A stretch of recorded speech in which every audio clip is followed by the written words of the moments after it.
Imagine a ruler whose empire stretched from the Pacific Ocean to the gates of Europe. A man whose name still echoes with both awe and absolute terror. Genghis Khan was a military genius. But behind the legendary conquest lies a darker, more chilling reality. Today, we peel back the prestige to reveal the brutal truth of what he did to those he enslaved. Genghis Khan didn't just build the largest contiguous land empire in history through strategy alone. He built it on a foundation of ruthless subjugation. While history often remembers his religious tolerance and legal codes, it frequently glosses over the millions of lives destroyed and the souls bound in chains. In this exploration, we are diving deep into the shocking treatment of his captives, acts so calculated and cruel they redefine the very nature of warfare and human suffering. One of the most harrowing tactics in the Mongol arsenal was the use of human shields. Historical accounts describe a grim scene where captives were forced to march at the very front of the advancing Mongol line. Their only purpose? To soak up the initial volley of enemy arrows and spears.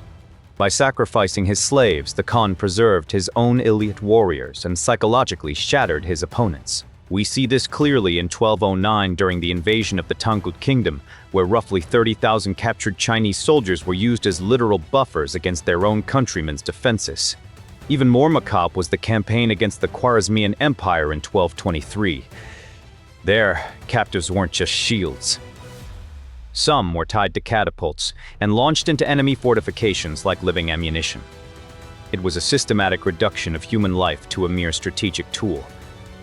The physical toll on the enslaved was relentless.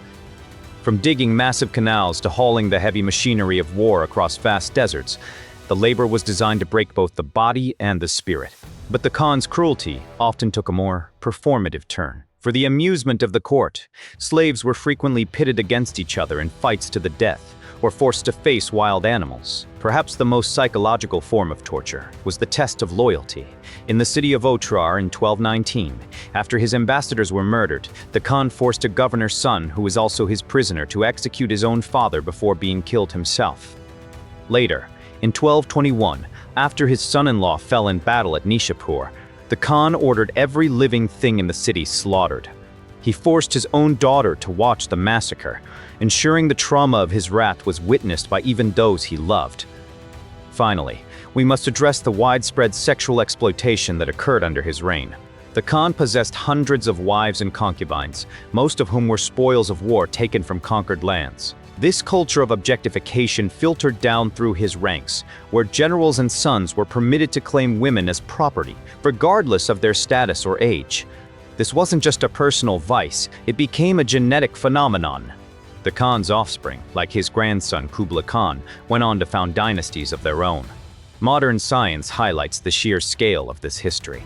Genetic studies suggest that roughly 0.5% of the global population, about 16 million people, can trace their ancestry back to Genghis Khan. This staggering statistic is the lasting physical evidence of a reign built on the total control of others. Genghis Khan remains one of history's greatest contradictions, a visionary reformer who unified the East and West, yet a tyrant whose cruelty knew no bounds. His impact shaped the genetic and political fabric of our modern world, but it came at a cost that is difficult to fathom. If this deep dive into the darker side of history provided you with a new perspective, consider sharing this narrative with others who seek the full story of the past. Join our community for more detailed explorations into the figures who built the world we live in today.